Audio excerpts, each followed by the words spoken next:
Hello বন্ধুরা, তো আজকে আমি তোমাদের সাথে একটা নতুন ধরনের খাবার শেয়ার করছি। সেটা হলো কাঁচা আম মাখা। তো এটা খেতে আমার মেয়ে খুব ভালোবাসে। তো মাঝে মাঝে আমি সেদ্ধ আম যেমন মাখি তেমনি কাঁচা আমটাও মাখি, আর এটা খেতে খুব ভালো লাগে। তো প্রথমে আমগুলোর খোসা ভালো করে ছাড়িয়ে নিতে হবে, তারপর এইভাবে গেটারে করে এটাকে ঘষে নিতে হবে। তো ঘষে নেওয়ার পর খুব ভালো করে ঘষতে হবে। বড় গেটার হলেও চলবে, এটা খুব মিহি হয়ে যায়। তো এর থেকে বড় যে গেটারগুলো থাকে সেগুলো করে ঘষে নিলেও চলবে। তো খুব ভালো করে এগুলোকে মিহি করে ঘষতে হবে।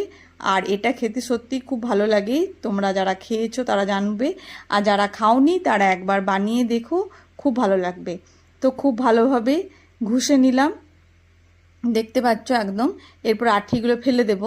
তো এইভাবে ঘষে নেওয়ার পর দুটো কাঁচা লঙ্কা নিয়ে নিচ্ছি। তো যে যেমন ঝাল খাবে সেরকমই নেবে।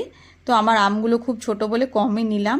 তো একে একে আমি নুন দিলাম, লঙ্কা গুঁড়ো দিলাম, চিনি দিচ্ছি, আর একটুখানি সর্ষের তেল দেব, আর এটা বিট নুন দিচ্ছি। তো ওই জন্য নুনটা আমি কম দিয়েছি, একটুখানি বিট লবণ দিলাম, দিয়ে এটাকে ভালো করে মেখে নেব।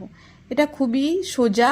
আর সিদ্ধ আমও আমি এমনিভাবেই মাখি, জাস্ট আমটা সিদ্ধ করে নিই, সিদ্ধ করে ওটাকে মাখি। আর আজকে আমি কাঁচা আমটা দেখালাম যে কিভাবে কাঁচা আমটা মাখলে ভালো লাগবে।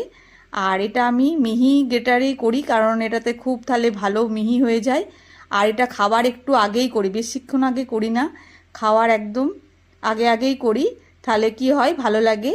নালে জল বেরিয়ে গেলে বাজে লাগবে, বেশি আগের থেকে করলে নুন থেকে জল বেরিয়ে যাবে। তো ওই জন্য আমি খাওয়ার আগে আগেই করি। তো এত সুন্দর লাগে খেতে, তোমরা একবার বানিয়ে দেখো, খুব ভালো লাগবে।